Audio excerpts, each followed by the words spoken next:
আসসালামু আলাইকুম চাচা, আসসালামু আলাইকুম। সালাম ফিরাবেন না? আচ্ছা, কেমন আছেন আপনি? আচ্ছা, আমরা আপনাকে 3টা প্রশ্ন করব। যদি প্রশ্নের উত্তর দিতে পারেন প্রতিটা প্রশ্নই পাবেন 100 টাকা করে।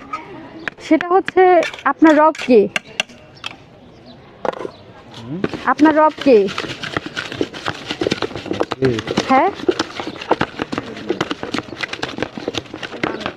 বলতে পারবেন না? আপনার দিন কে সেটা বলতে পারবেন না? আপনার নবী কে সেটা বলতে পারবেন না? আপনি মুসলিম নাকি হিন্দু? মুসলিম। আচ্ছা, তাহলে আপনি মুসলিম হিসেবে আপনার বয়স হবে 50+।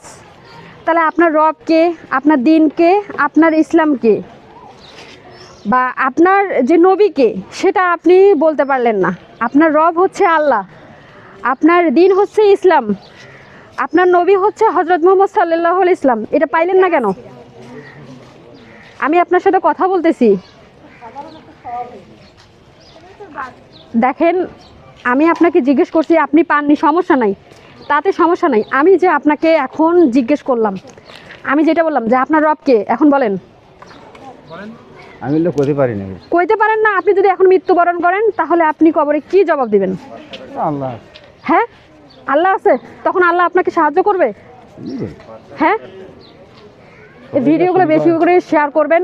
এই, তুমি এদিকে আসো। আপনার রব কে?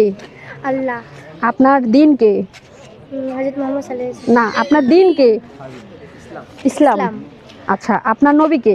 হযরত মুহাম্মদ সাল্লাল্লাহু আলাইহি ওয়াসাল্লাম। দেখেন, ছোট্ট একটা মেয়ে বলতে পারছে, ওনার সাথে আমি কথা বলতেছি, উনি আমার কথার কোনো প্রাধান্য দিচ্ছে না। পাই না আমি। আচ্ছা, পাই না, আমি কি আপনাকে মারছি? বলেন, আমি তো আপনাকে মারি নাই। কি করব তোমার? আপনি নাই পারেন, আপনি আমার সাথে কথা বলেন না। পারে না, আমি আপনাকে বোঝাইতে চাইছি যে আপনি না পারেন, সমস্যা নাই, কিন্তু আমি আপনাকে বলে শেখাবো। এগুলো তো খারাপ কিছু না। আপনি আমার সাথে সুন্দরভাবে কথা বলতেছেন না। একটা জিনিস না পান, সমস্যা নাই, আমি আপনাকে রাগ হইনি বা আমি আপনাকে জরিমানা করিনি। আপনি জীবনে কি শিখলেন বলেন? আচ্ছা দেখেন, শুনেন, আমি বলি, আমি আপনার সাথে খারাপ ব্যবহার করতে চাই না। আমার কথা হচ্ছে, আপনি আমার বাবার বয়স, তাই না? আমি আপনাকে জিজ্ঞেস করলাম, আপনি পাননি। আমি আরও একবার বলবো, যদি আপনি বলতে পারেন তাহলে মনে করব যে আপনি দুনিয়াতে কিছু শিখছেন। ঠিক আছে? আপনার রব মানে আল্লাহ, আপনার দিন মানে ইসলাম, আপনার নবী মানে হজরত মুহাম্মদ সাল্লাল্লাহু আলাইহি ইসলাম। এখন আপনি বলবেন